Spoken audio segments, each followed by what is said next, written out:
Abundant Housing Massachusetts. I want to first, before we get started, turn it over to Loretta from Roxbury Community College, just to give us a welcome.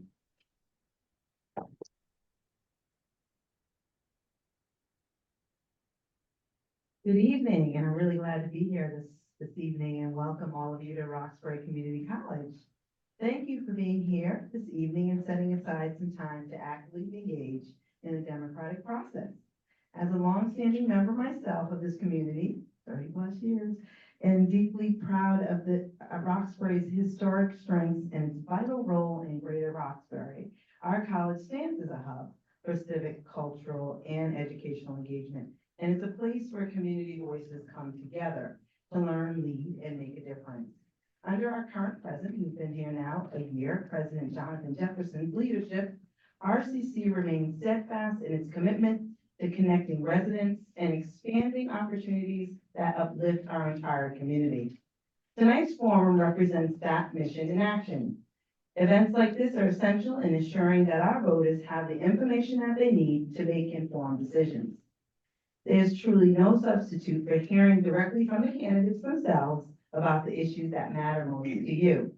At RCC and throughout Boston, affordable housing continues to be an unmet need for far too many, and we all know that. I know there are RCC students and staff here tonight who are eager to hear about each of the candidates' vision for addressing this challenge. And RCC's Office of Project Access proudly supports students through housing-based initiatives and resources, yet we recognize there is still more work that even we can do. We want to extend a heartfelt thank you to the Abundant Housing Mass and the Queer Neighborhood Council for choosing Roxbury Community College this evening as the host for tonight's event. Your partnership exemplifies our shared dedication to community, inclusion, and progress. And a final thank you to all of our candidates here this evening and all of you for dedicating your evening to thoughtful dialogue and civic engagement. Let's carry this momentum from tonight forward so that together we can continue fostering positive change and strengthening our community in meaningful and lasting ways. I look forward to seeing you all again soon.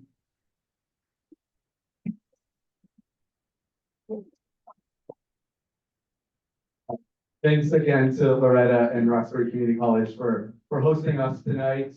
Again, Jesse Kansen-Benenoff, I'm the Executive Director at Abundant Housing Massachusetts. On behalf of AMA and our partners at the Queer Neighborhood Council, I want to welcome everyone who's here live in the room, as well as dozens that we have on Zoom as well tonight.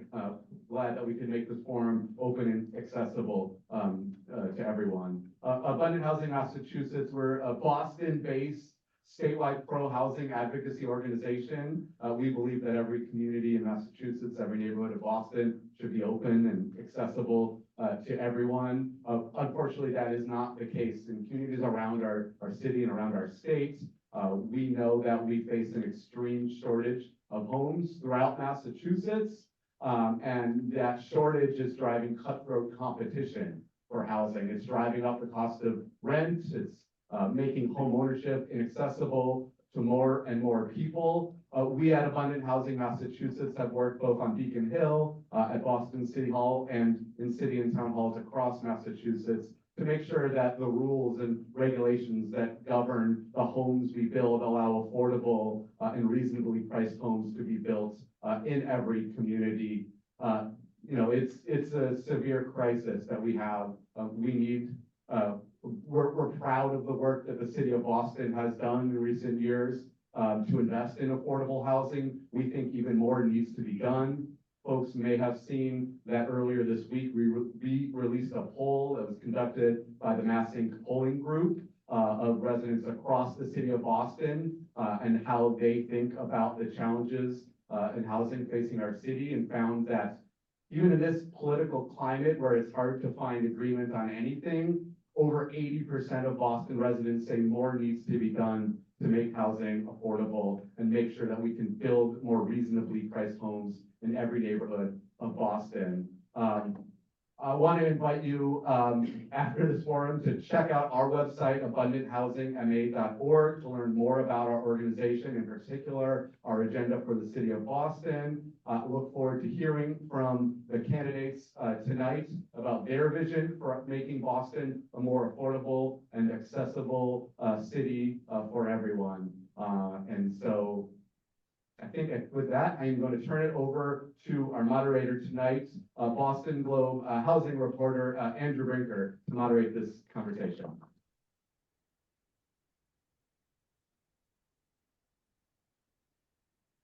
Hi, everyone. Thanks very much for being here. I'm Andrew Brinker. I'm a reporter at the Boston Globe writing about housing, and very excited to have a lively discussion today about what is perhaps the one of, if not the greatest challenge facing our city. Just two pieces of framing I want to do before we start this conversation. One is the poll that Jesse just mentioned. Abundant Housing did this poll of Boston residents, and basically one of the top findings was that some 81% of residents surveyed supported sort of a modest goal of the city building 30,000 new units of housing, which I think is an important finding that a lot of residents do support building new housing. I guess the challenge is just figuring out the right way to go about doing that. And then the other piece of framing I want to do is just talk a little bit about the fact that, Abundant Housing talks about this a lot. We want to talk about how to build new housing or how to make housing more affordable for people all across the income spectrum. So that's folks who are working class and maybe need Section 8 vouchers or access to public housing and that sort of thing. And then it's folks who are, middle class and, sort of striking out in the market, trying to afford rents, and maybe they're paying more than 30% of their income towards housing and that sort of thing. So I think it's important that we sort of talk about both sides of that, right? Because everybody is struggling out there. I'm sure many of you have experienced the market yourselves. So we're going to start out with opening statements, I believe. We're going to do 2 minutes for each candidate, and we will start down at the end with Will.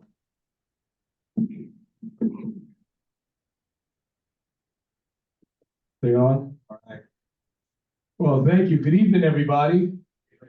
Oh, we're gonna try this again. Good evening, everybody. All right, good evening to you. My name is Will Onoha. I grew up right here in Boston, in Mission Hill, not too far from here, just over the train tracks. I am born in Boston. I've lived in Boston my entire life. And for the time I lived in Boston, over the last 20 years, I have served every mayor that our city has had, from Mayor Tom Menino to Mayor Walsh, to Mayor Jane, to Mayor Wu. I spent the last 20 years of my career in the executive, and I spent the last 10 years of that, or the latter 10 years, as a housing commissioner for the city of Boston. So this issue is very dear to me. I'm the only person here who has been the legislative, the policy, and enforcement arm of the city when it comes to housing at the same time. And let me tell you, the housing crisis that's happening in the city of Boston did not happen by accident. Since the 1964 Fair Housing Act, the federal government has given the city of Boston and other cities all around the United States a mandate to take aggressive action in building more housing for its residents. But I'm sorry to tell you, Boston has moved at snail pace to do this. So I am very excited to have this conversation with you tonight, because I'm really looking forward to share my knowledge about housing with you and also engage you in deep conversation, because housing is the biggest issue that we face right now in the city of Boston. There is no other issue that's bigger than housing. Yes, we have a lot of problems, but housing is the #1 priority. Regular families cannot afford to live in the city of Boston, and that shouldn't be the case. Boston is rich in resources. Boston has a triple bond A rating, which means that if the city of Boston was a person, it would have a 2,700 credit score. That's exactly what that means, right?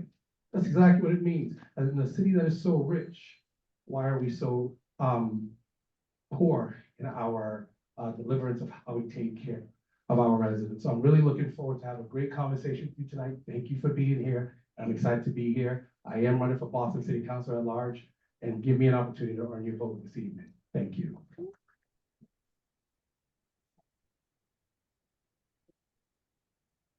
Thank you, Andrew. Thanks, Will. Thank you to the organizers and Roxbury Community College for having us here tonight. My name is Frank Baker. I spent 37 years in the city of Boston, 25 in various city departments, 12 on the city council. My hands have been on thousands of units between planning and building different sides. I have, multiple. The 2 years that I took off, one of the things that I was doing, I was involved in building a 42-unit building, which of 40% was affordable. We've cracked a code on that. A lot of what I see the problem in housing is mostly bureaucracy. We have plenty of money, we have plenty of assets, and I don't think that we're using them wisely. In the city, we have to do what we can do in the city. I filed legislation for I would never build another single-story building in the city of Boston and that the city builds. Libraries should have housing above them. I filed legislation to do that 12 years ago. That started with me. We now in Chinatown have a library on the first floor, housing above it. I just think there's multiple opportunities. I tried to do the same thing at Fields Corner, but housing advocates blocked me. Housing advocates blocked me. I was involved in Dorchester Bay City, thousands of units over there that we're an economy now that we have to get through. Those will be built. Dot Block, 500 units. I was part of South Bay redevelopment. That's about 800 units. I was part of all things that I was involved in the planning. But I think there's ways for us to use our assets tied to assets being land and buildings, but also the money that came in, the ARPA money. We injected over $500 million of money into the affordable housing system. I'm not sure where it's all gone. I haven't seen 500 million worth of housing get developed with that. And again, I'm excited to be back on the city council. A district city councilor is far different from the at-large. I'm looking forward to representing 750,000 people, and I'm looking forward to the rest of the night. Thank you.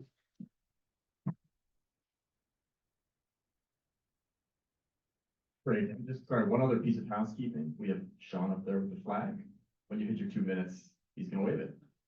Is that a 1 minute warning too? Do you do 1 minute? Is that what you're doing? Good. 1 minute warning. Yeah. Sure. I wasn't sure what you were doing.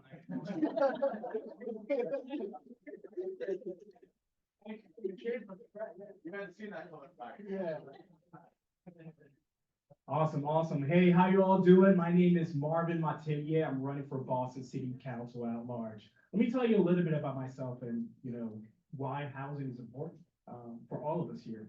So I could say this with full confidence as I'm looking at these amazing people up here. I am the only one that's never worked for City Hall, not an elected official yet, not an appointee, not an employee, but I am probably the only one here that has experience all different levels of government. And I've seen how different cities work when it comes to housing. I think that there are things that we could be able to pick up and work with. A little bit about myself. I'm a dad of 3 beautiful kids. 2 of them go to Boston Public Schools. I'm a proud owner of Ula Cafe in Jamaica Plain. How many of you been to Ula Cafe? Okay, we got a handful. Awesome. My wife and I, we took it over back in 2021, but it's a space for us to build community, right? And we've just been so fortunate to have it. I've been serving in the United States Marine Corps for 16 years. I'm a lieutenant colonel of reserves, and I've had the opportunity to go ahead and serve at different levels of capacity, right? Also as a military diplomat. Boston Public Schools, mental health, public safety, all those things are important. I've been knocking on doors all over the place in Boston. And the common denominator I hear from a lot of people are those things, but housing is usually number one. I always hear, hey, that's great. Let's focus on Boston Public Schools. But if our kids are not able to have permanent or stable housing, how are they going to be able to do the things that they need to do? Let's focus on mental health and public safety. But as you all know, mental health is also correlated with housing, right? I have staff that work with me at Ula Cafe, and they're always looking at me saying, hey, we need a raise. We need a raise because our rent continues to go up. I'm probably one of the only people up here, bold statement, that signed that rent control petition because I believe that we need to make sure that we have our people here and they're staying here, they're being supported. That's truly important. I'm a baby of rent control, and I've been able to have that opportunity, and I've seen how it's helped people out economically, financially, spiritually, and mentally. So November 4th is right around the corner. I am number 4 on the 4th. Thank you so much.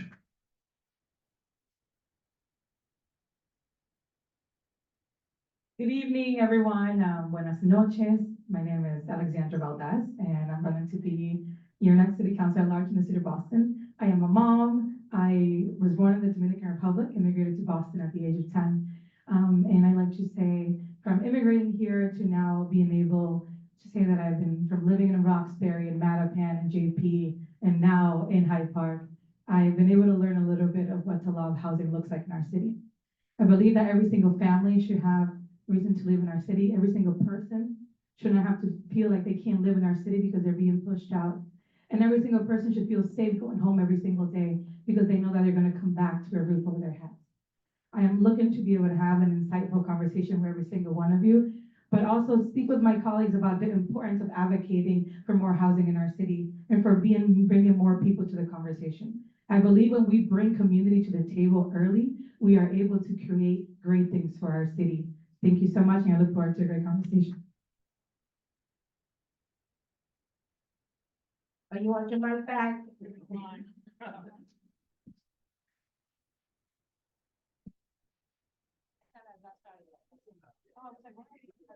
All right, you can begin the timer. So I am so excited to be here. I am Boston City Councilor at Large, Julia Mejia. Everybody knows me as the one vote wonder. I'm the one that won by one vote, and everybody wonders how that happened. But the fact is that I'm still standing, and I'm here, and I love my job. And so I want to note for the record, Mark, that I'm actually, not only did I sign that ballot initiative, my name is on that ballot initiative for rent control because I do believe that that is one of the toolkits that we need to really stabilize our housing situation, okay? So now that I got that record clear. So for me, housing is deeply personal. I always talk about the fact that it wasn't until I was in the 5th or 4th grade that I had my own bedroom because we had to live and share a 3-bedroom apartment with multiple families. So housing insecurity was real back in the 70s, 80s, and 90s, and they're still very much similar here today. There are families right now that are cohabitating with lots of folks. And so for me, I've been incredibly aggressive on the Boston City Council pushing for a higher IDP. I know that sounds crazy. Some of the developers are here, how we're gonna build? We're gonna build because we can't ignore the fact of the matter that we need to do more in the housing space. And we need to start really asking ourselves, affordable to who? We need to have local, hyper-local AMI so that it really reflects the needs of the community. So what you charge in Back Bay looks very different than what you're gonna charge in South Bay because all of the neighborhoods are uniquely different. And I think those are the sort of the conversations that I'd like to pour into. And then at the end of the day, the bottom line is that when it comes to this conversation, housing is the #1 crisis that we are experiencing here in the city of Boston. You can't go to school and think and not know where you're gonna sleep the next night. I mean, it's just like all of it is interconnected. So I'm your little chihuahua on the Boston City Council. I'm ready to keep on fighting and let's go. Thank you. All right, good evening, everyone. My name is Henry Santana. I have the great honor of being one of your at-large city councilors right now, and I'm running for re-election for a second term. For those of you who don't know me, I was born in the Dominican Republic, came to Boston at the age of 3, and I grew up in public housing. I grew up in Alice Taylor BHA apartments in Mission Hill, just across the street over here. And Boston Public Housing gave me and my family the opportunity to not just stay here in the city of Boston, but to thrive here, right? Gave me access to our Boston Public Schools, our after-school programs, summer programs, and I'm a product of all of that. And because I know what stable housing and stable rent looked like for my father, who had to work multiple jobs to take care of his 4 children, I believe that every family here deserves access to, again, stable housing. And because of that, my first order of business on the Boston City Council, then my inaugural speech was about looking at mixed income social housing and how we can bring that here in the city of Boston. And I'm proud to say that because of that hearing order, there has now been a $110 million fund called the Accelerator Fund to do just that, to build more housing here in the city of Boston.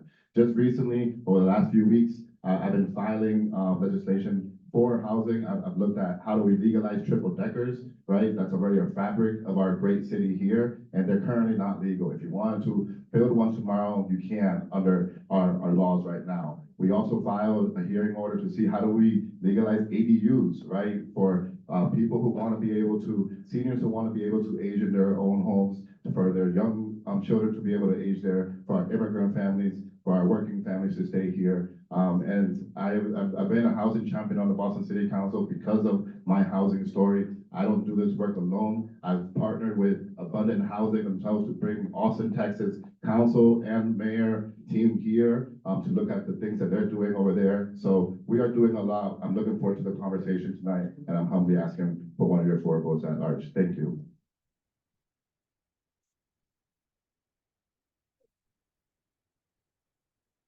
Thanks, everyone.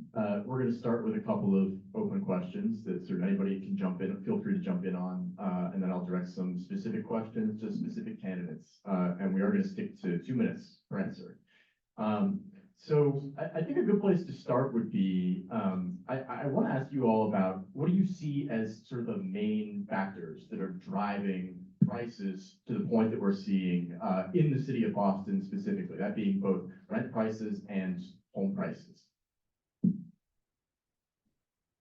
Bureaucracy. We can't build with the amount of paperwork that you need to get to build something, that the soft costs that are involved in the upfront in building, it's killing these projects. I've heard over and over the term, it just doesn't pencil out. So bureaucracy, the economy, the tariffs, you know, things like that. We need to be able to work with people that are building housing. Oh, you cut me off. You don't like me? Hello.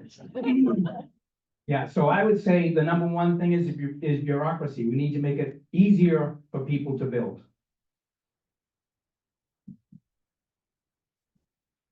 Just to add on that, yeah, absolutely bureaucracy. If we're looking at that, we're also looking at the zoning process. I think that we need to go ahead and reform our zoning process. I don't know if you know this, but on average, if you're looking at a project, that it could take about 480 some odd days for that project to get approved. So imagine you as a developer coming on here saying, hey, this is how much, to Frank's point, this is how much, you know, we could be able to start, you know, if we start today, right? But if it takes that long, all those materials costs are going to go on up, right?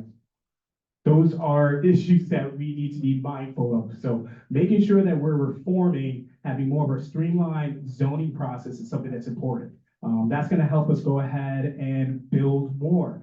We should be looking at, just like how Councilor Santana brought up, we should be looking at what's going on in Austin. But we have other cities that's just right nearby to us, just like how we have in Cambridge, Somerville, how they revised their zoning process, and you could go ahead and build outright when it comes to 5 or 6 floors, right? So we should be looking at things like that, as long as we have the community process in place and we get buy-in from our community. And of course, making sure that we're beefing up and building awareness around all our different rental vouchers, and Massachusetts rental voucher program, city vouchers, and Section 8. I think that's important too.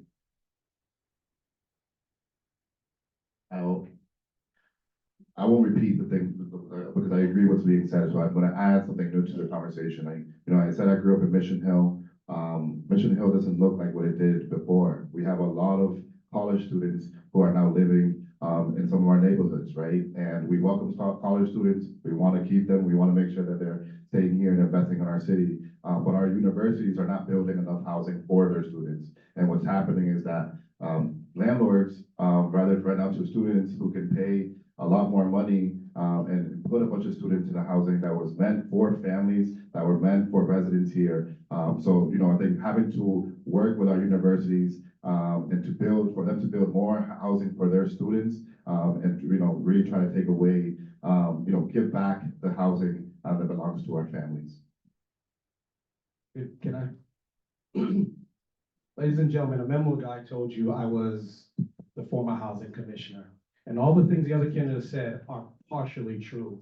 But what is really hurting us is a couple of things. One, we are not being creative. Two, we are not enforcing some of the laws or the housing policies that should be being enforced that would actually create housing. When I was housing commissioner, we did something called the analysis of impediments to fair housing. And what it did is it was a study that showed all the things that are impediments to housing in the city of Boston. One of the things we should be doing in order to deal with the housing issue is be building with developers what is through the city of Boston called what is a public-private partnership. That's what we should be doing. And by doing public-private partnerships, what would happen is that it will give the city of Boston an opportunity to build housing for the working class. Because currently right now, if you look at the affordable thing, what happens is you've got to be poor to get into an affordable unit, you got to be poor to keep it. And if you make $1,000 more a year, guess what? You're gonna lose your housing. We have laws right now that were passed in the 70s that we are still implementing. So basically, we are incentivizing people against moving forward. How can that be? So these are some of the things that we need to look at and change. And a few other things we gotta do is move forward, look at the analysis of impediments that the city of Boston put together that Mayor Wu signed in 2022 and start to implement that. That gave us every single thing we need. It took us 8 years to do this. Give us every single tool we need to take Boston out of this housing crisis and move it forward. Thank you.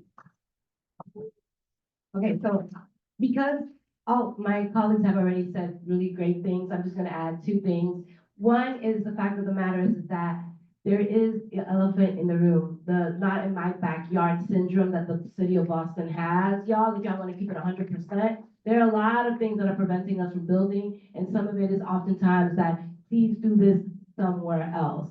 And that situation doesn't really help us create the type of abundant housing that we need across the city of Boston, right? So we need to have the political will to really walk through those conversations and say, housing should be for everyone. And it should not just be regulated to Dorchester, Roxbury, Mattapan. I would like to live in the Seaport too, please, thank you. The IDP unit should not just be, in different neighborhoods. We also need to really think about how we keep the city segregated. So we need to push ourselves to make sure that we're looking at all of that in these conversations. And then the last thing that I would say is that there needs to be more political will to really push these conversations forward. I think we are always looking at the city of Boston, but this conversation, we need to engage our state, reps and our senators and on the federal level. Like when it comes to housing policies are designed to keep people in poverty, to Will's point. That is the fact of the matter, but we need to do a better job at pushing across all systems if we're really gonna address this issue.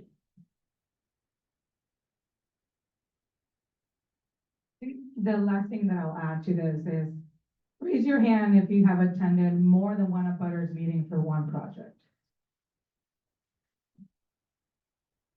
Raise your hand if you have attended 3 abutters meetings for one project. 4. 5. Great. Great example, right? So when we talk about something as simple as expanding a deck, building an ADU unit, it shouldn't take us 4 abutters meetings to get there. So when we talk about a process, like Councilor Mejia just mentioned, it needs to be across the board. It cannot just be in one specific place. And if we really want to think about what's happening and what's stopping us from building more housing, that's a great example that we all just raised our hands for. Teacher. I do just want to give Councilor Fujian an opportunity to make an opening statement if you'd like to. Hello, everyone. Hello, everyone. Apologies that I was running late, but I'm happy to be here with all of you. I'm Ruth Louis-Jean, at-large city councilor, president of the Boston City Council, and I'd be honored to have your vote. I grew up here in Mattapan and Hyde Park, went to our public schools. I'm a lawyer, started my career at the Harvard Legal Aid Bureau when I was a student, representing families facing eviction and foreclosure. So at heart, I am a housing advocate. It's easier to keep someone in a home than to build a home, but we are here at this forum talking about the process of building. And I am just dogged about our need to make sure we are creating more affordable housing. There are reports that come out every single day about the greater and deepening divides. in our city, and there was a new report that came out about that today. We are not gonna solve that problem if we're not building affordable housing. Yesterday on the city council, we passed an ordinance prioritizing municipal buildings that are coming offline for affordable housing, and they can be mixed income, they can be mixed use, but saying that we are saying as a city that this is what our priority is. What is in the way right now of building? Honestly, I don't know. I walked in as folks were talking. Check mark, check mark, check mark, a lot of what was said, but there's also a national environment right now that makes it very difficult with interest rates, with building materials. That is a big reason why we see a lot of projects in the city of Boston have been fully permitted, actually. They have the green light to go ahead and build, but the financial market right now is making it difficult. Of course, there are some projects on the margins where there are things that are making it difficult. And can we be looking at the city of what we can do for those projects that are on the margins, including tax rebates, to help them get off the ground? Yes. But I do think that, housing is the #1 issue in the city of Boston. We need more renters. We need more people of color showing up at these civic associations saying, what can we say yes to? Or yes, I want it to be 9 stories. Yes, I want it to be 12 stories. Because oftentimes people are saying no in these meetings, and they're the people who have the luxury of time and wealth to be able to attend these meetings to sometimes say no to everything. Thank you.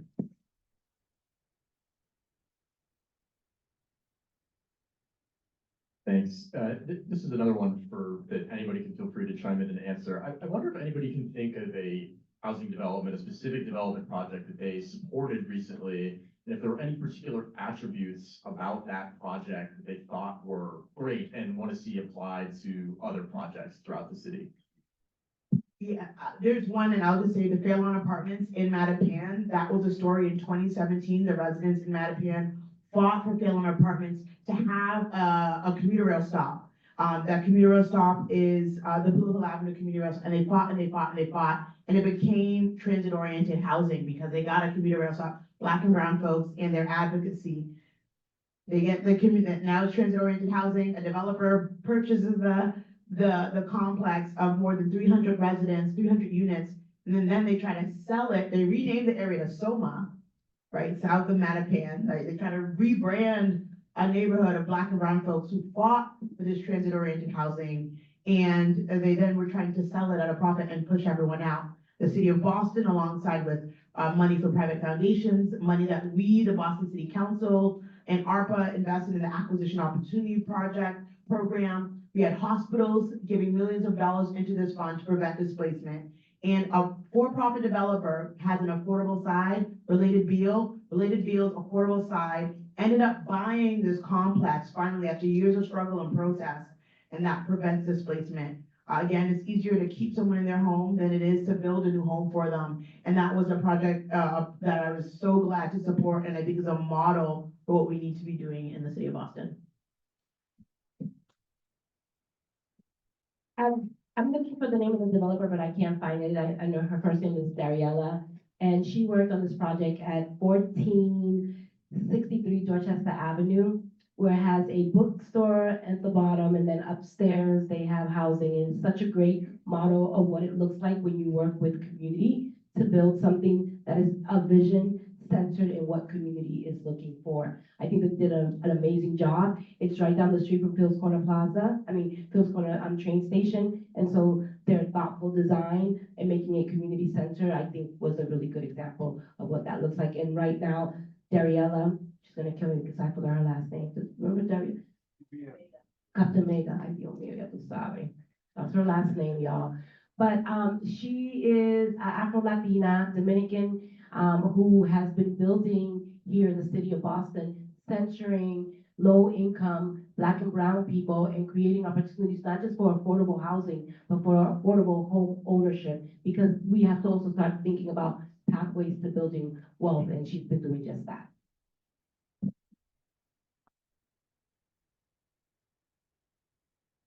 I want to talk a little bit about the BHA projects in Charlestown, right?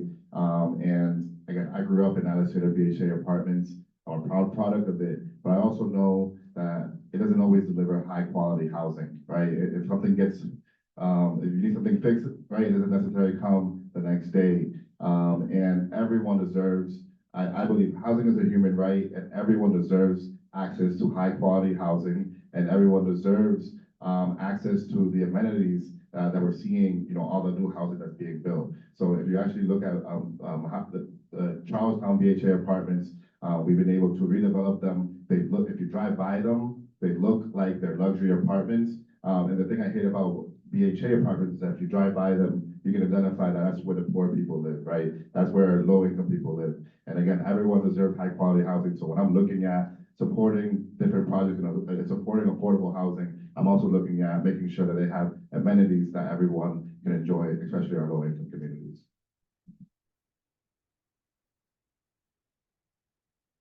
So go ahead, you.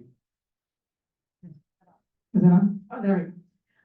Not right now, but when, I used to be the neighborhood coordinator for Jamaica Plain, which meant that I got to work on a lot of zoning projects that took place in JP, especially on Washington Street. And I have to say, one of my favorite projects that I got a chance to work on was the rehabilitation of the Amory Street projects. I'm looking at Gio because we got to work on that project together. And it was a mixed income project where we were able to house our seniors. We were able to create space downstairs for new potential. The community wanted a space for a new business, childcare, and also maximize rents for both of them. We were able to make sure that the residents that lived still were able to stay, but also allow others to be able to also come and rent an apartment, but also listen to the community on what they wanted in the empty space and the commercial space. Because when we think about housing, one of the biggest important things is how are we working with the community to make sure that we're delivering what's missing? And that was a great example. Got a chance I got to work on. So two projects come to mind. The first would be Dot Block, which will be 450 units when it's totally built out on an empty space on Dorchester Ave. That's 40% affordable. I probably did 250 meetings to just get that project done. And one of the best things that happens in there, over and above the 40% affordable, it was first place in the city. We were able to have a neighborhood specific lottery. So a percentage was set aside. So the people in the neighborhood that watched the development happen actually had a shot at those buildings. And the other thing that I'm proud of is the Mary Ellen McCormick housing development, which actually started 5 years after the Charlestown development, the public-private partnership. It's already underway, and we're building. Formerly there was 1,000 units there. There's going to be 3,000 units there. So we'll replace the 1,100 deeply affordable. We'll add another 1,000 in workforce housing, and then we'll add another 1,000 in market rate. That was a true public-private partnership. There'll also be a YMCA in the development, and also a senior only component.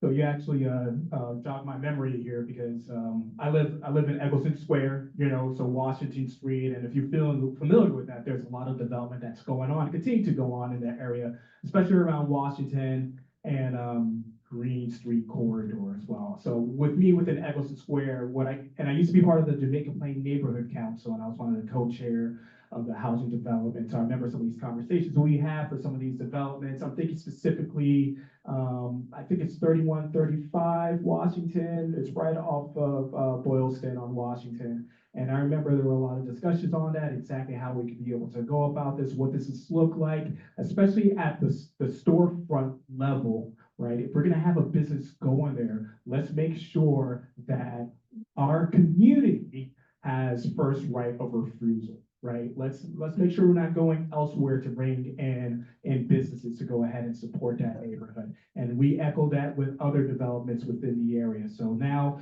I know that we have Eggleston Square Main Street that's there. We also have, in other developments, we have Drawdown Brewery, which I believe is 3200 Washington. And there are a couple other businesses that's going up and down the Washington area. Great amenities for a lot of our residents. And I know that we endorse a lot of great talking points when it came to it.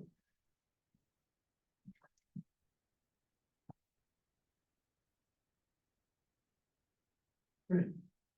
We're gonna move on to some questions for specific candidates. So I'm just gonna keep the response to the question, or to the candidate who the question was asked to, and I have one question for each of you, so it should be fair, and we'll keep it to 2 minutes still. I'm gonna start with, Will, on the end. Since you, considering your work with the city of Boston, I wanna ask you about the development review process. We have talked a lot about this over the last couple of years. We had this big report that came out that basically found that Boston has one of the most complex zoning codes in the country. The vast majority of projects that get permitted in the city require variance, which is a process that we sort of know adds time and expense to projects or can actually pull them all together. The Wu administration has sort of taken on this approach to reforming the Article 80 process. I want to ask you, how do you think that's going? Are there things about that sort of reform process that you would change, or are there specific intricacies of the development review process that you specifically think need to be tweaked? Thank you, that's a good question. It's one tool, definitely build it in the city of Boston. If you're a developer, building any kind of house or anything for that matter, it's a very cumbersome process. So one of the things that I would propose, and I think Mayor Wu's trying to do this, is what I call an abundance package. You see, as the former commissioner at Boston Inspectional Services, the home of where all of this happens, we have so much red line, so much red tape that goes into this kind of thing. I would remove this. I would remove that red tape, and I would certainly use it towards building. By removing the red tape around zoning and around the building process, it will allow us to build actually more housing faster, considering the fact that we are now in a housing crisis. You understand what I'm saying? So one of the things Mayor Wu did, I do support her for doing that, but I would also remove more red tape. I would make it easier for people to, especially developers or people building homes, to build much faster. Because as you said a moment ago, this is one of the things that actually stalls projects or kills projects when they run out of financing and the bank, with their banks, and then it's too late. So I would just move more of the red tape, starting at Boston Inspectional Services, to give them more opportunity to build faster. Great, thank you very much. Frank, I would ask you about squares and streets, this rezoning effort that is underway by the city that is basically going neighborhood by neighborhood, identifying some sort of, main streets, squares, that sort of thing, where we can build higher and denser housing. Sort of the philosophy behind that is that, similarly with the Article 80 process, the way our development process works right now is that neighborhoods and neighborhood groups and sort of abutters have a lot of power to influence the process of the permitting process, essentially. Squares and streets is essentially rezoning in a way that some of these bigger, denser projects would be able to be built by right, meaning without neighborhood input, basically, or there would be input, but it wouldn't be as influential, essentially. Do you support that process? How do you think it's going? And what are your general thoughts on this sort of shift away from the very neighborhood-centric approach to a more by right approach? Well, you had said something about basically taking the neighborhood voice away. I think to some degree you take the neighborhood voice away, and it's in the process. If we're conducting a true process, which I don't think is necessarily happening these days, a process for me is a room like this where people are able to air their differences or air what their thoughts are. Sometimes when you say, as of right, and from my experience, 12 years on the city council, in a neighborhood that went through thousands of units came in front of me. The as of right projects were the worst projects that I saw. Just because you need to fit within a box, and that developer is gonna fit within that box, whatever means they have to fit it within that box. So if the process was run properly, was run in person, not by one person that's running a Zoom meeting, you know what I'm saying? It needs to come back out in the community. As of right, it makes me a little bit nervous, to be totally honest with you, but in my record, I'm on record supporting projects, Dot Block, South Bay, Dorchester Bay City, and the people that blocked or tried to block most of those projects were housing advocates. They came and they were the loudest and basically stopped good development from happening. So it's a two-sided coin, this as of right. You know what I'm saying? If we're planning areas, smaller areas like a square on a street, Rosendale Square is the first one. I'm gonna be with the neighborhood on every instance. So if Rosendale is not with that, then I'm not gonna support that. And sometimes you need to go, parcel by parcel, so I hope I answered that for you. Thanks very much. Marvin, I want to ask you about the city's approach to affordable housing policy. Obviously, this has been one of Mayor Wu's sort of calling cards on the housing issue has been, she has put a lot of city money into affordable housing, sort of a historic amount of money towards financing sort of specific affordable housing projects. And then also, the IDB has been increased. There's been a big focus on affordable housing. I'm curious if you are generally supportive of this investment first approach of sort of finding specific affordable housing projects and sort of giving the money that is needed to sort of help get them off the grounds. And then what other affordable housing policies are sort of in your, do you support that you think would, generate more affordability? Yeah, absolutely. Thank you so much for that. I do, generally speaking, yes, I do support, beefing up and creating more affordable housing. At the end of the day, we need more affordable housing. And in order for us to do that, we need to continue to build more. Bottom line up front, that's important. As I said before, as I've been knocking on doors everywhere, that's been the biggest thing. We need to be able to build more. I do agree with you, Councilor Mejia. You do, yeah, I do. There is that NIMBYism that you have to be mindful of, but I think at the end of the day, we need to be able to align on exactly how to go about it and where does that look like. Now, you brought up a good point about the IDP. We just increased it to 17%. 17 plus 3. Yeah, 17 plus 20. Oh, so here's the thing. I think we can do more than that, right? I'm for that. I think we can do more than that. I think certain areas in certain cities, I think Austin is at what, 30%? I know that's down in Texas, right? Let's move a little bit closer to the East Coast. Let's look at New York. New York is at what, 25%, give or take. DC, okay, big city. Let's look at DC. I think they're at 23%, give or take. There's no reason why we cannot do more. Cambridge and Somerville, they got 20%, 25%. We should be able to look at our IDP. Great, we're at 20%. We could definitely do more. There are mechanisms for it to do it. And I think the mechanism is that we gotta be creative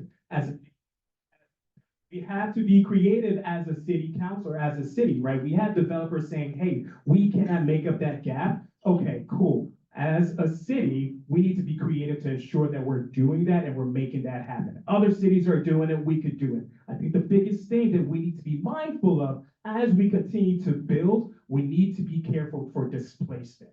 I am not gonna sit here and be a city councilor and say, hey, we're gonna have more buildings, and then you see Roxbury and JP or some of these other areas, people start to go ahead and change because the landscape is changing. That's not fair. We cannot be for that. Thanks.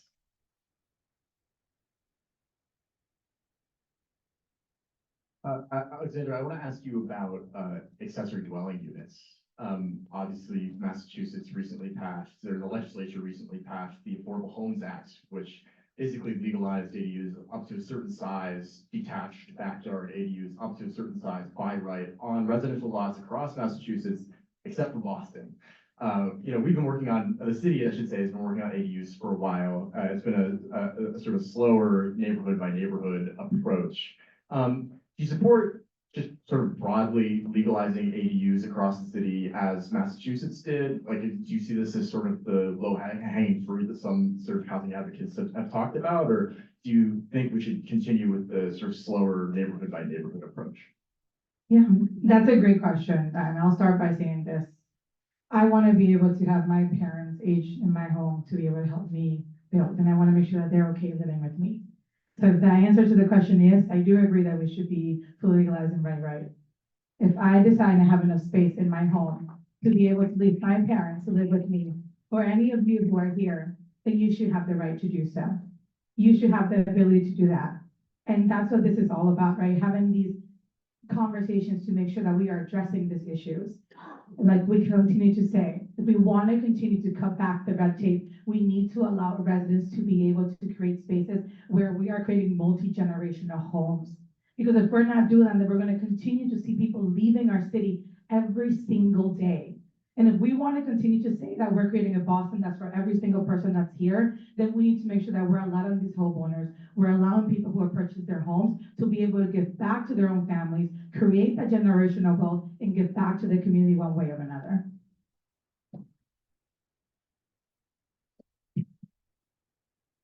Councilor Mejia, you talked about rent control earlier.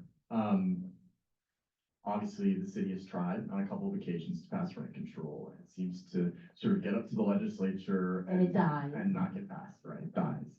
Should the city try again? And is there a general framework of rent control that you think would be more amenable in the legislature? Or is there a different strategy the city should try to pass rent control that, you know, maybe we can get it through the legislature this time? Or I don't know, what are your thoughts? Yeah, I always say that everything we send to the State House, usually we end up having a funeral because all of our bills just die right there, right? I don't know what is wrong with that legislator, but they have to do a little bit more.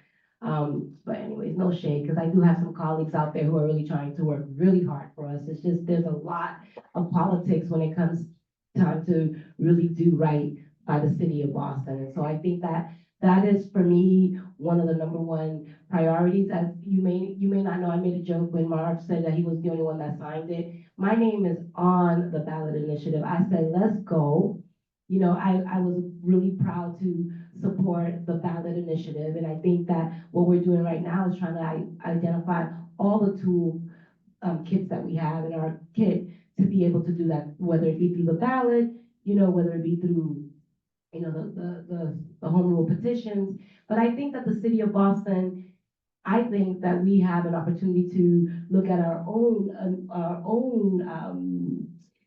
what example of what that could look like when we're doing our IDP, when we're approving projects. We can probably potentially be a little bit more aggressive in terms of asking developers to make a commitment to keep some of the prices lower, right? I think we can incentivize our landlords to do the same. What I don't want to do though, and what I'm worried about, because I often talk about the fact that, you know, I grew up in Section 8. I got my mom out of Section 8 because somebody bought our triple decker, well, not ours, well, the triple decker that she lived in, and they tripled the rent, right? My mom could no longer afford to live with her Section 8 voucher, so I had to take out my entire 401k to buy a two-family. My brother and I and our kids live on one side, and my mom lives on the other. That's how we're able to maintain rent control, right? Because we are able to keep the rents lower. Is that the flag coming? Let me find out. But I do think that we can do a lot more on the city, Andrew, and I think that it's gonna take a lot of political will, because when you talk about rent control, I don't know what happens, but a lot of people who grew up here in the city of Boston think that we're gonna start burning houses. I don't know where that came from. I grew up here in the city of Boston. I saw those houses burned down, but we're in a very different place right now. And I think that we have an opportunity for a do-over here in the city of Boston. I think we can do it right. Thank you.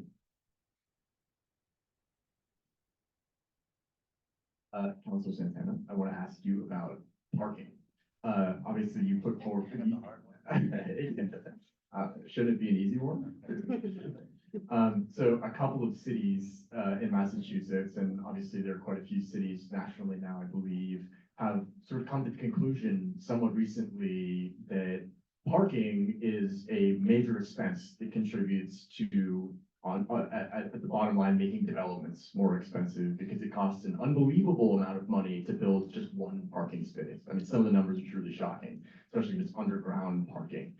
So some of these cities have basically eliminated what are called parking minimums, basically these rules that say that if you build X number of units, or if you need to build X number of parking spaces. And a lot of the time the ratio is something like 1.5 parking spaces for every 1 unit. And the idea being behind eliminating these, that you would make development cheaper, parking spaces would still get built, but obviously you filed an order in the city council recently to explore eliminating parking minimums in Boston. We've already eliminated them for affordable housing developments in the city. So can you talk a little bit about parking minimums and policy would work citywide for all development, eliminating parking minimums? Absolutely. So obviously, I mean, I am a supporter of eliminating parking minimums and, I want to be clear for the people who may not support it. It does not mean that we're eliminating parking. It just means that when we're developing, right, housing, we can find a balance of how much parking that development needs. I mentioned earlier, I brought Austin, Texas, and their city councilor and some of their mayor's team down last year. They were able to eliminate parking minimums out there. They were able to not just see rent stable, but in some areas actually, come down. And it doesn't mean we have to copy everything that other cities are doing. We do have to learn, and learn from their mistakes as well, and see what applies and what we can take here in the city of Boston. So I do support parking minimums. That's a way to make it more affordable for developers. And it's also a way, again, to make more affordable housing. Well, that was a quick 2 minutes, but, oh, that's 1 minute, okay, so I have another minute. And so where was I? No, so I absolutely support this. We need to make more affordable housing, and I think, I want to address the people, again, that have cars, right, and they want to see parking. The best thing about our city is our people, right? And right now, we are losing people every month, every year, because of how expensive it is. And I know, we all love our city, and I think one of my colleagues mentioned about, not in my backyard. This is a tool, eliminating parking minimums. It's a tool to create more affordable housing and make it easier for developers, more affordable for developers to be able to build more affordable housing. So if you care about affordable housing, you should be supporting eliminating parking minimums. Thank you.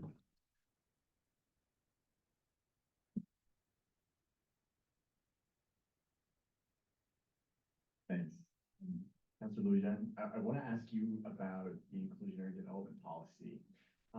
Obviously, under Mayor Wu and the city council, I believe it was last year, raised the IDP from 13% to 20%, or it's technically 17% plus an additional 3% for Section 8 vouchers.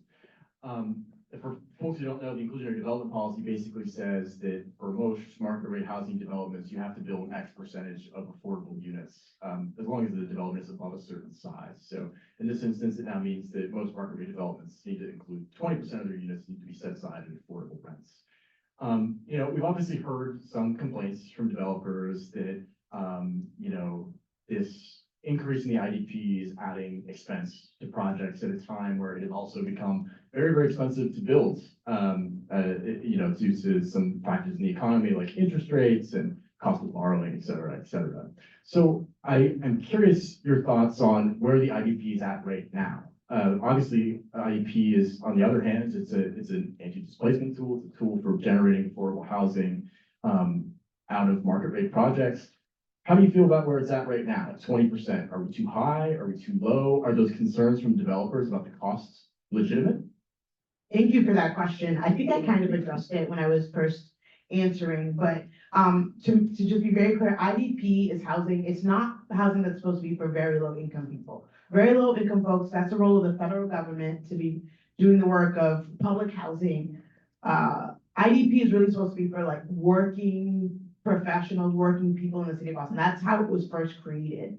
Right now, our IDP, as stated, is at 17% plus 3% on top of that, which is guaranteed via a market rate rent via housing vouchers.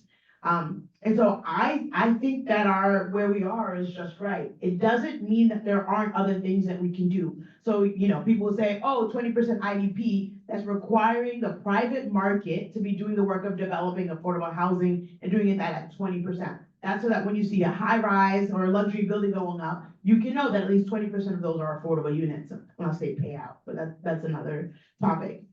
The issue that you will hear from developers, well, if you put this constraint on us, 20%, we can't build. So 20% of zero is zero because we're not building. But I will revert back to what I was stating. And I talk to developers all of the time. I think it's important for us to be having conversations with everybody when you're developing policy.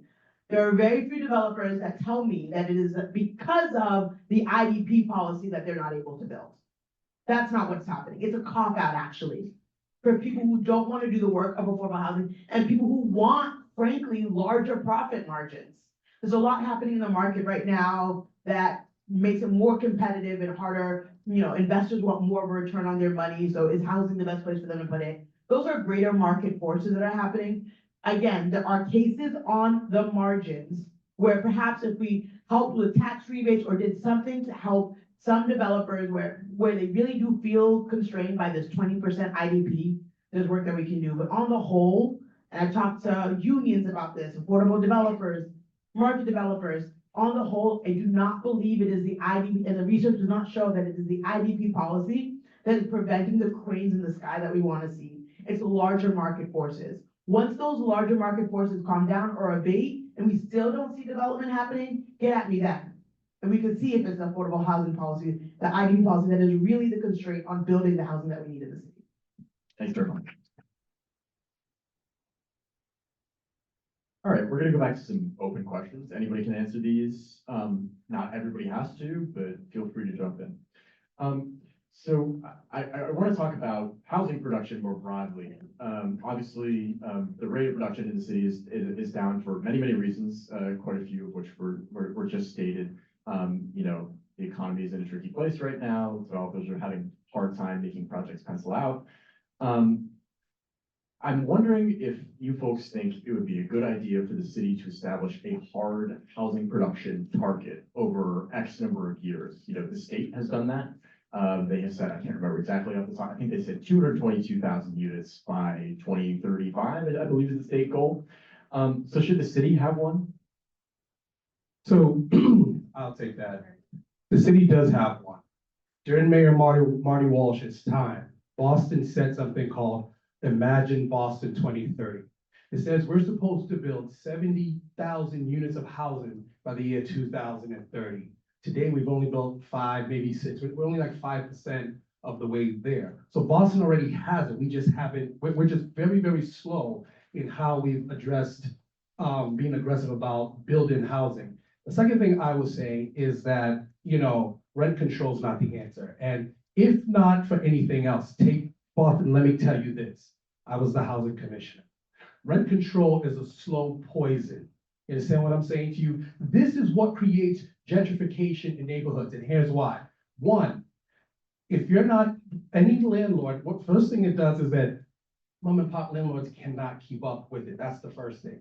Because the cost of what it takes to maintain your housing is something you have to keep up with. So they're stuck making a decision between, do I pay the mortgage, do I pay the property tax, or do I maintain the unit? When you have to make that kind of a decision, you can't keep up. That's the first thing. The second thing it does is it creates blighted neighborhoods.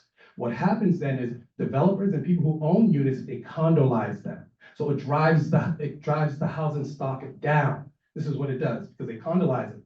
Guess who can afford condos? An average condo in Boston is about $1 million.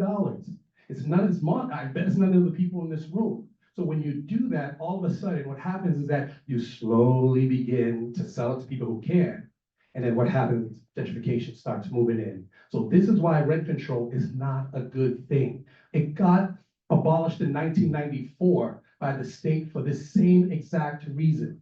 This is not a progressive policy. It's a regressive policy because it's a failed policy that we already tried. What we have to do is workforce housing. If you look at the analysis of impediments, it gives us a blueprint of exactly how to build workforce housing. By the way, the average person in Boston, so you know, only makes between $59,000 and $61,000 a year. That's it. So if you create workforce housing that says, hey, guess what? We can build housing for people that make, or a family that has an income of $60,000 to $250,000 a year and not charge them more than 20% or 30% of their income. That is feasible. This is what this study showed. Last year, the Boston Globe wrote an article that said in March of 2024 that in order for a regular person, just a regular person, to live in the city of Boston, you've got to make $125,000. Listen to me, people. The only people that make $125,000 on average is Newton, Wellesley, Brookline. That's not Boston. You understand what I'm saying? Thank you. I just want to address a little bit about that. So I'm for rent stabilization, I'm for rent control. Got it. You got that background, subject matter expert when it comes to that. But the biggest issues that I have hey, I got it, we got abolished rent control back in 1994. People cannot afford where they're living now and they're leaving. So how is that helping out with us when we're here in Boston? And it's not helping out. I'm not saying that it's the answer, it's part of the solution. We need to continue to build so we can have more affordable housing. It's part of it. Now, when it comes to what I want to focus on when it comes to rent stabilization, I'm not going after the small landlords, right? As a small business owner that I am, I understand that a lot of times that's their business. And if you talk to a lot of these small landlords, they have great rapport and relationship with their tenants. The issues that I have are the corporate landlords who are taking advantage of their tenants, right? And their tenants don't have tenant rights. I used to be a tenant of CRM, and they've taken advantage of me. And I probably got people who are sitting here who are having that same issue. And I remember towards the end of my lease, God forbid, am I gonna be able to pay for that next lease if they increase it by $100, $200, $300, $400? Or am I gonna go ahead and make decisions and have to leave the city or reallocate my resources where it can't go to my family? We have a lot of people who are leaving the city right now because they can't put the rent that we have. I'm not saying, but it is part of a bigger portfolio that we need to be able to focus on. Thanks very much. Anyone else on the housing production number? Yeah, I was gonna bring back the question. I asked the question again. The question is, should the city have a firm or perhaps an updated housing production target? Thank you for that, and just to bring it back. Let me get up, that's what, there we go. Like Will mentioned, we did, right? We had Imagine Boston 2030. What I would love to see is how do we bring that specific program back and really reimagine it? When it was first around, I remember we had multiple community meetings. I sat in the Frankenpot Golf Course, reimagining and really putting on, we did a lot of stickers of what we wanted to see in the city when we did Imagine Boston 2030. I would love to see that come back. I would love for us to be able to come back a director of Imagine Boston 2030 that we had to specifically lead on that project. It will really allow us to rethink what we want to see in our city, but also focus to that point and what it will look like to bring that target and how much housing we want to see in expanded amount of time in our city. Thank you. I would say, no, we don't need to set a target, because if we're not gonna get to that target, who benefits there? We've got we have millions of square feet of permanent projects. We should be focusing on getting those built and see where we are after that. That millions of square feet could get us to our housing goals we need. I mean, we're spinning out whales here. But I'm not a fan of us putting requirements on city governments. Let's do what's in front of us. There's things we can do. ISD is underfunded. I think we have 3 planning examiners for the whole city, and it's a money generating department. You know, but when I left the city council, or pre-COVID rather, before everything went crazy, ISD was generating $75 million a year. And we weren't putting that back into ISD as far as training, that's my 1 minute, as far as training, as far as getting people into these jobs. And if ISD is supported and we hire more inspectors and we hire more plans examiners, again, that's easier said than done, then we can move these projects along. There's places like Quincy that love us stuck in what we're doing, because all the development is going to places like Quincy because it's just easier. It's a much easier place to develop. Thanks very much. 1, 2, okay. All right, so a few things. I love these sort of spaces because it really helps us understand that everyone has a unique vision and approach to how we're going to address the housing crisis. And I love that we're all bringing our perspectives to the table, because then and only then when we're able to see each other and hear each other can we get to where we need to be. So I just want you all to know, like, all of this right now that's happening between Marv and Will was great, because we get to see 2 very different views on an issue that so many of us care about. So I just want to say thank you all for showing us what it looks like when we can debate healthy, right? Because we don't do that much here in the city of Boston.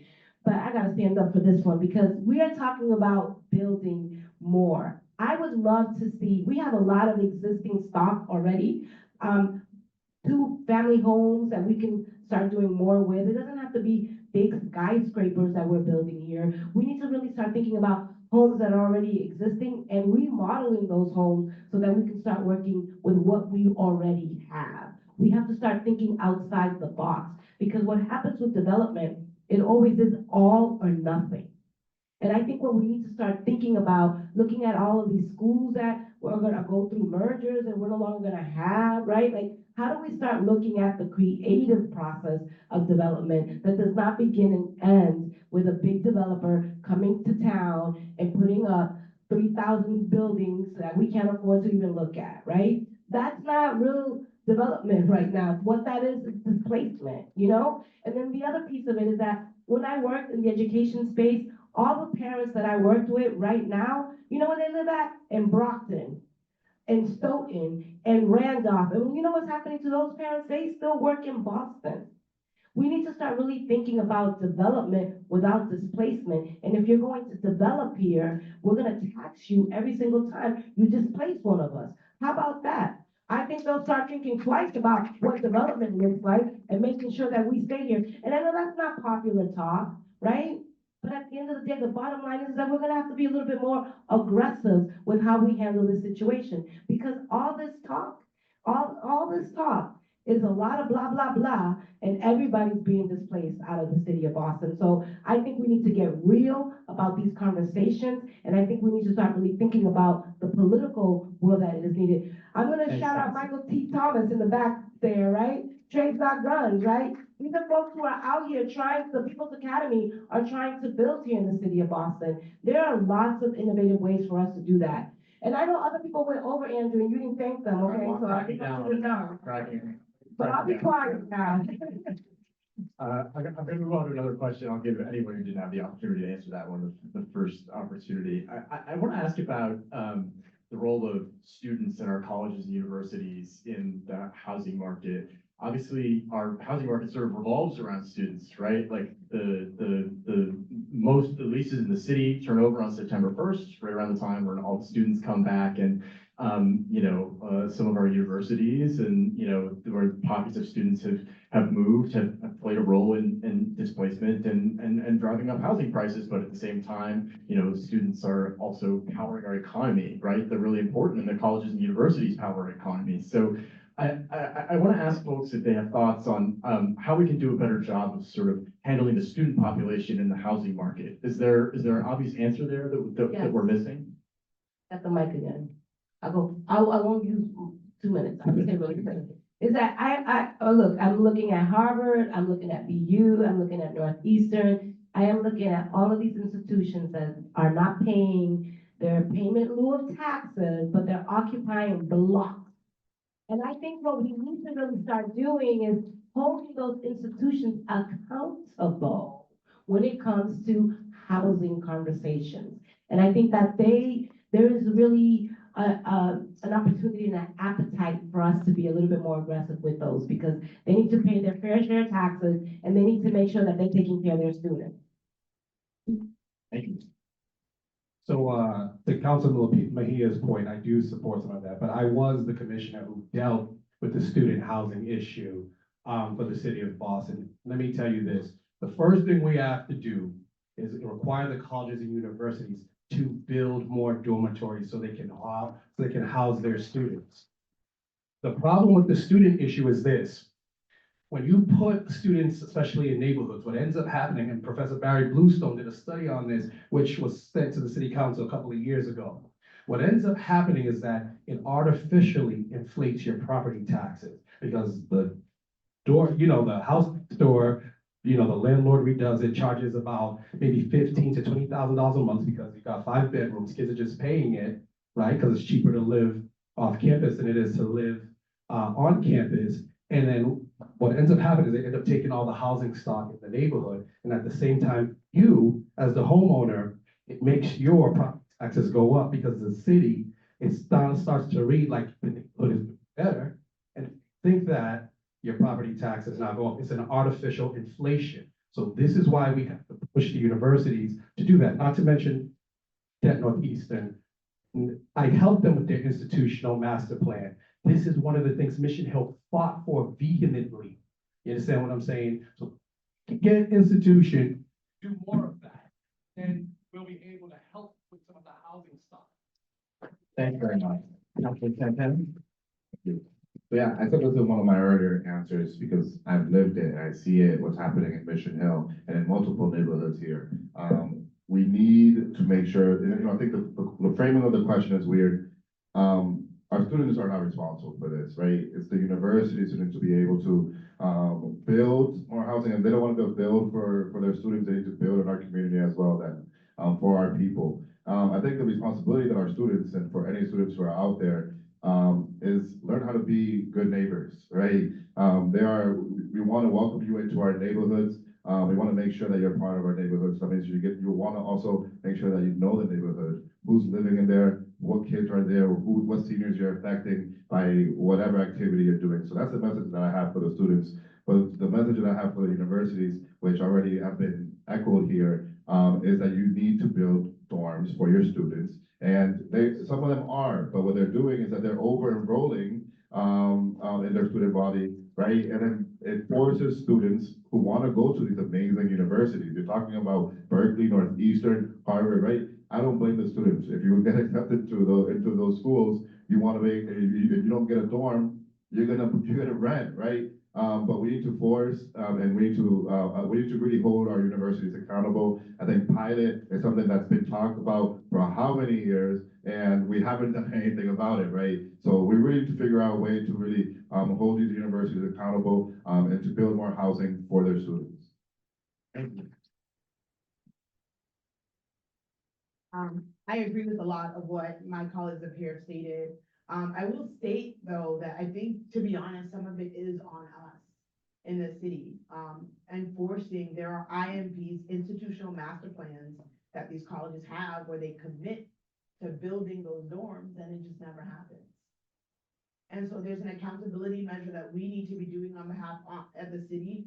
One of my colleagues just updated the university accountability reporting mechanism. So we have better data from the universities as to when they build, how much they're building, if they're complying with the institutional master plans. That's incredibly important. I also want to relate back to what we were just talking about though, IDP. Last year, Harvard and the Alston Brighton community came to a record agreement on the building that Harvard's going to be building in Alston, and they agreed to a 25% IDP.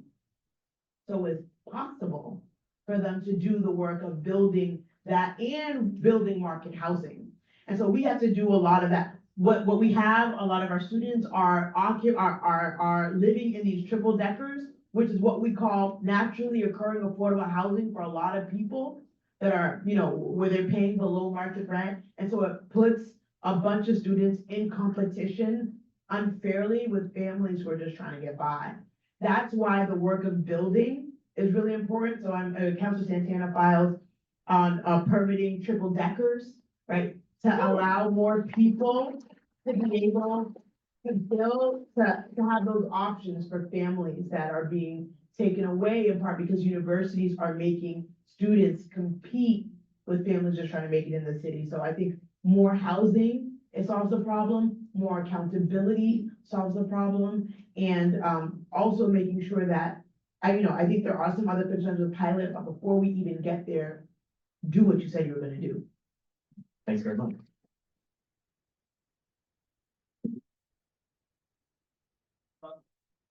I have the same, okay. I agree with all my colleagues up here on the pilot.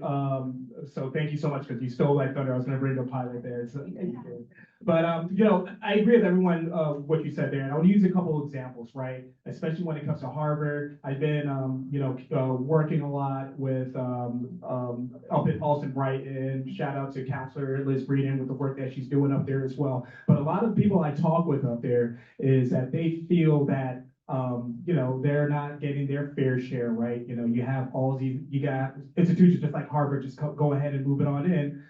Yet when you have your own community centers, such as the Jackson Man, which is in disrepair, it's not getting the support that they need, it's falling apart, right? And then on top of that, you got a couple of days ago, Harvard said that residents of AB can't use their gym. So it's just like, okay, how do we go about this? I love the fact that you, Council President, you brought up the fact that we have to hold these institutions feet to the fire when it comes to their institutional master plan and being able to do things like that. I didn't know that they were going to build a new building where there's going to be 25% IDP. So yeah. So hopefully that's something that we can hold Harvard and other institutions feet to the fire to actually make sure that things like that actually happen. Thank you. Yeah, I can give you mine. I think the short answer is yes, the colleges and universities should build more, but what are people on this body doing here to support that? When I was a District 3 city councilor, UMass built 2,500 units between three buildings that I was out front on. I took a position that wasn't popular in my neighborhood. It's leadership. You have to be able to get in front of these things. And just to be clear, Pilot has nothing to do with building housing. Pilot is benefits that benefits over and above things that are housing. So I don't know how that wraps in. A couple things that happen, and we're talking about Jackson Man. My man Marvin just talked about that. So Jackson Man is on the list to be redone to the tune of $50 million. Jackson Man, just to do the school and the community center over. Back to my legislation where in Chinatown, we have a library on the first floor and housing above it. Jackson Man should not have housing above it. It should be a public-private partnership. It's over a 2-acre site. We could fit a couple hundred units on there. They could be low-income units, and the city could drive the bus on that. That's the type of thinking that we need to implement on the city council. Think differently and stand up for these projects when the NIMBYism happens. If it's a good project, it's a good project. One of the reasons why in my community in District 3, which was Dorchester Ave was mine, and not to get parochial on it, but we had some issues with public safety. There's nothing better for public safety than density on the street. Mixed-use buildings, good commercial on the first floor, housing units above it. Leadership and getting in front of these projects. And from my experience in those places where I was showing leadership, it was housing advocates that were trying to block me and block the projects. Thanks very much. Thanks very much. I think my mic works now. I want to repeat what everyone else has mentioned. And one of the things that I always like to bring up when we talk about housing and we talk about students is how are we really engaging the voices of the students who are living in these apartments? How are we also taking them into consideration, since they're the ones who are renting? They're the ones who are here, who go to our schools, and involving them to make sure that they also have a voice. While we make sure that we are requiring every single institution to pay their fair share, the same way that we are asking developers and everyone else to put X amount of affordable units, to think about parking, to think about square footage, we also need to make sure that we are bringing everyone to the table, to the conversation, because every single person's voice matters, and we need to hold everyone accountable. So when we talk about everything, when we talk about every single perspective we're here today, one of the things that we cannot forget is that we can't leave the students' voice out of the conversations, because they are the ones that are at the forefront and who are also living this every single day. Thanks very much. I believe we're gonna do a quick impromptu lightning round of policy questions. I'm gonna ask, please keep your answers to just yes or no. I know it's challenged, and we will have closing statements after that, so you can have an opportunity. I don't have any cards. I just received this request, so we'll start on the first one. We'll start with you, Councilor Lujan, and then on the second one, we'll start on the end with Will, and then we'll go back and forth. Okay. So let's start with ADUs. Would you support ADUs by right citywide? Yes. Yes. Yes. Okay, now we're gonna start down. Easy one. Now we're gonna start down on the other end. Would you support eliminating parking minimums for all residential development? No. No. Yes. C, yes. Yes. No. Great. we'll start back down on this end. Cambridge recently passed a citywide rezoning where they are now allowed. Hold on, I just wanna make sure I got that right. I agree with actually Councilor Santana's thing on parking minimum, so Okay. Is that right? Oh, yes, I'm sorry. I didn't hear it right, sorry. Awkward. Might have been my fault, question. Cambridge recently passed a citywide rezoning where they're now allowing 6-story buildings by right on basically all residential lots in the city. Would you support that style of upzoning in Boston? We'll start with you, Councilor Louisiana. 6 stories, eyes of right, everywhere in the city. Everyone in the city. Can you ask the question again, please? Yeah, Cambridge passed a rezoning plan where you can now build 6 stories by right on all residential lots in the city. No zoning variances. Yeah.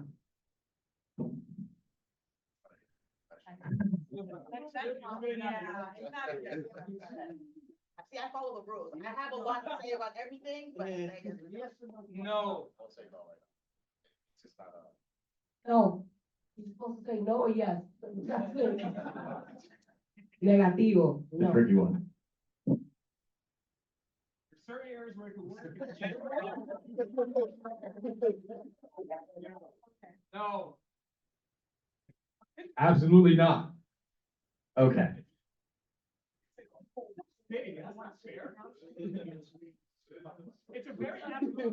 Who didn't answer? Yeah, he said no. Said- Okay, we'll do one last one. This one might also be tricky. Abundant housing, and they're polling people on this policy where you could build up to 12 stories high, specifically around within a half mile of mass transit stops. Would you support something like that? That's 12 stories by right. We'll start down on the end. It depends. Ooh.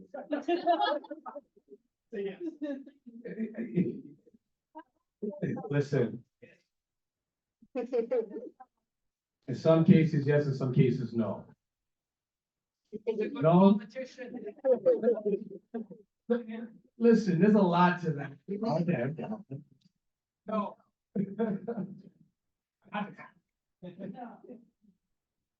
Up to 12, right? So I Up- have everything. in 12 by right between within a around, half mile of right? transit. So I have everything in between play around, right? Up to Every 12. developer's gonna do. Up to 12. 12 stories, But we could do 7 As or of 8, right. as of right. but nobody's gonna do 7 or 8, they're gonna do 12. If they can do 12, they're gonna. Yes or no, please? Yes or no? It's yes or no. Oh, yes. Yes.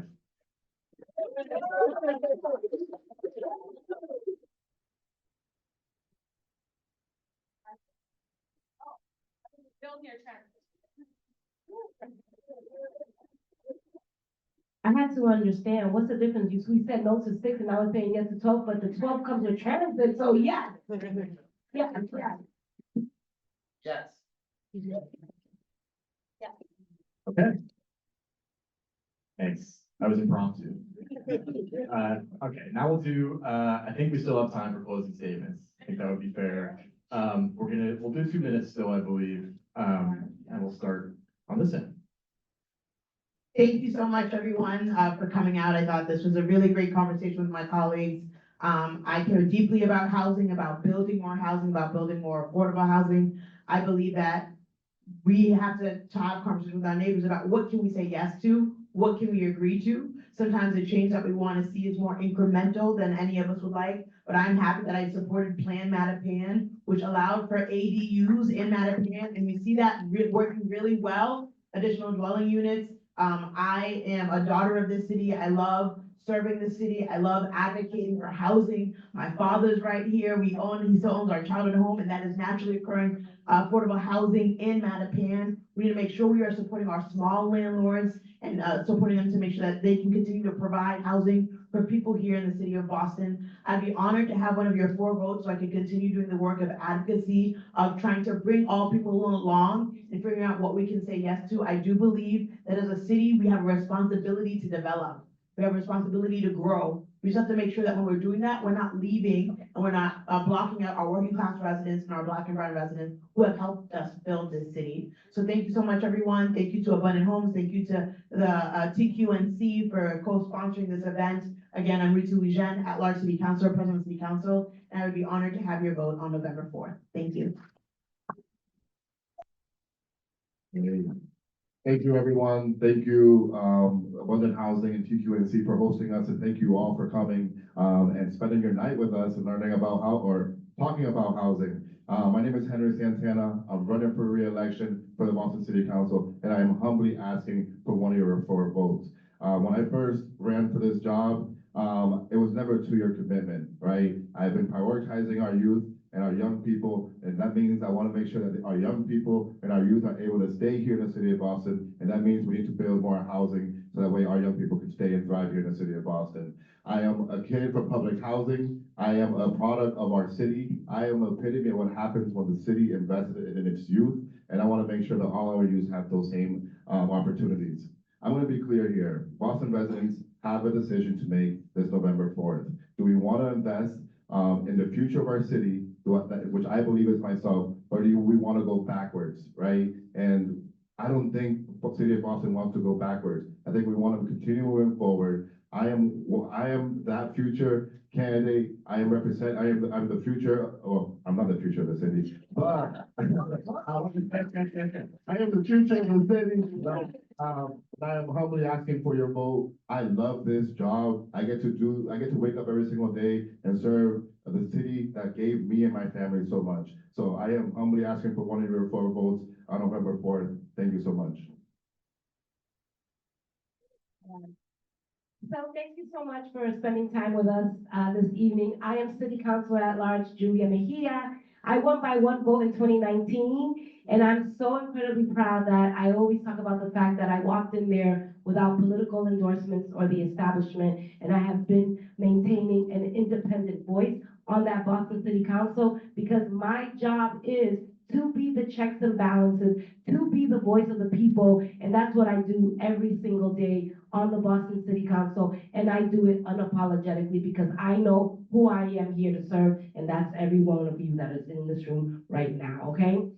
I'm happy also to say that in the short period of time that I've been in office, I've either led or co-sponsored over 20 pieces of legislation that have passed here in the city of Boston. I didn't come to play. A lot of people underestimate me because I have a little bit of a playful demeanor, but I over-deliver, okay? I am all about the business of the people, and I'm asking you for one of your 4 votes on November the 4th. I am number 7 on the ballot, lucky number 7, so if you gamble, you can take a risk on me because you know that I am always going to show up and speak truth to power because my mantra is that nothing about us without us is for us. And every single day, we're making decisions that impact your lives. And my job is to make a co-governance model that makes sure that you understand the voice and the power that you have and making sure that we're living up to our standards and making sure that we're delivering on the things that you asked for. I still got one more time.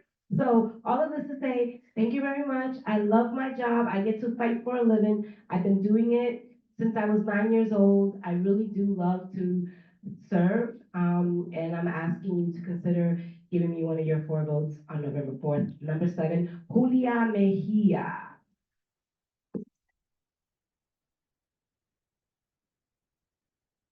Thank you for bringing all of us together this evening. I had an amazing time and such a great conversation. We can't build an affordable Boston. We can't build an equity in Boston if we're not building enough Boston for everyone. We can't do that.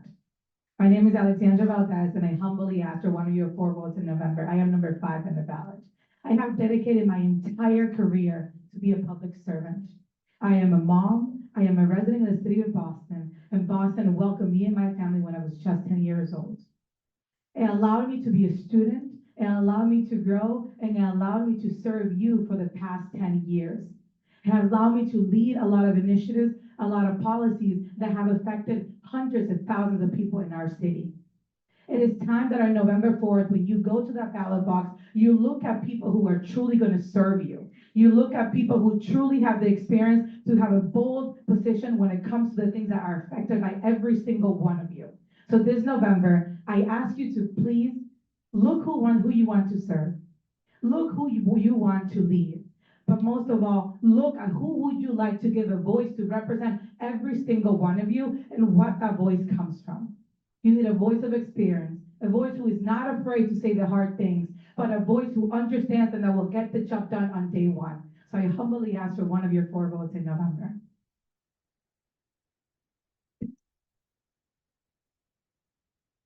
So I'm gonna start this off a little bit weird. I just got fact checked while I was up here. Yeah, I'm talking to you over there. I just got fact checked. I think I said earlier today that, Austin had 30% IDP, right? Texas, banned, zoning, exclusionary zoning 20 years ago. All right? Boo-hoo on me, and I apologize for that. I'm saying this because at the end of the day, all of us up here, we're all human beings, but we're willing to go ahead and serve you. And the biggest thing that we need to recognize is that when we make a mistake, which we're gonna continue, we're gonna make mistakes, we need to rely on all of you and on ourselves to say, hey, I'm not hitting the mark. What do I need to do? Because at the end of the day, you're the ones that's putting us in that seat, and we're working for all of you, and that's important. We have to continue to remember that. This is a team effort, right? Sure, my name is on the ballot and all that, but I'm asking, requiring all of you to understand your expertise and to understand your voice and your concern. So when I'm on that council, I'm equipped with the right information, with the right mindset to go ahead and make sure that I'm fighting for all of you. Now, tonight, we're gonna have, unfortunately, veterans, mothers, fathers, that are gonna be sleeping outside with not a roof over their head. We're gonna have kids trying to do homework, but they can't because they're probably worried about where they're gonna be living next, okay? Housing affordability is a huge, huge issue in our city here. And we need to find a way forward, and I'm glad we're having these conversations to go ahead and do that. Because we need to be able to work together to ensure that at the end of the day, we are looking at decreasing the prices that we have. We need to make sure at the end of the day that we are able to keep our families here, that don't get ripped apart because of either rent is going up or they can't find housing affordability. My name is Marvin Matemge. I'm a father, I'm a Marine, I'm a small business owner, and I am running for Boston City Council at large. I am number 4 from November 4th. Thank you so much for this opportunity to be here. I appreciate it.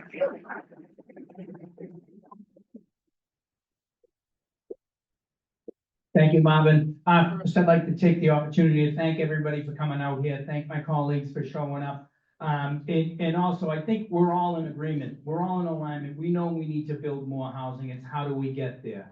I think the neighborhood's voice, I don't think we should be looking to get rid of neighborhood voice. The neighborhood is very important because we talk about things like displacement and things like that. If we're not talking to the neighborhood about what they want in their neighborhoods, we're not doing our job in the city council.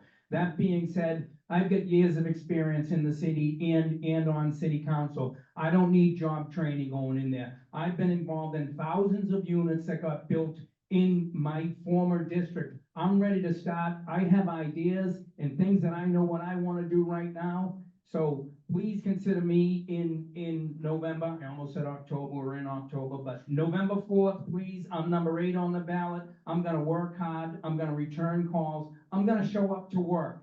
If we're asking to serve you, which is what we're looking to do, to serve you, if we're not showing up to work, we're not doing our job. If we're not responding to you, the citizens of Boston, we're not doing our job. And that's what I plan on doing on day one. I don't need any experience. I've got common sense and I've got some ideas. So thank you. This is dangerous. I'm sitting between you guys and dinner, so I'm gonna try to make this quick.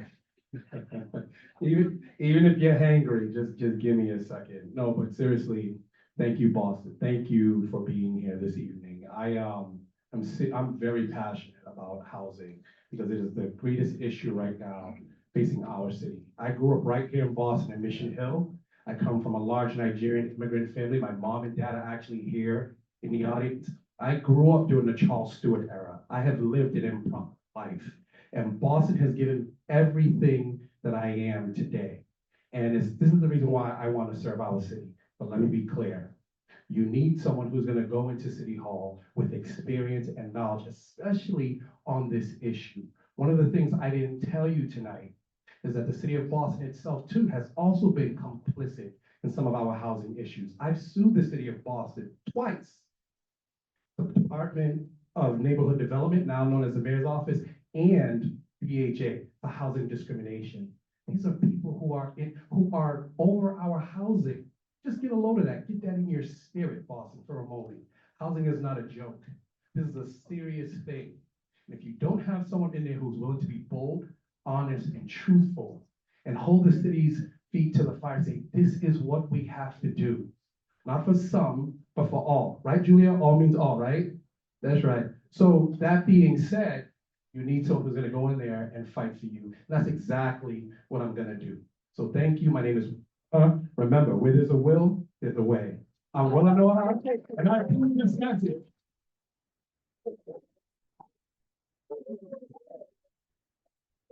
Thanks everybody for coming out. I have been, thanks to all the candidates, and I have been asked to say that there is apparently a gathering happening after this at Mission Bar and Grill. So everybody's invited. Please feel free to come on by. Thanks everybody.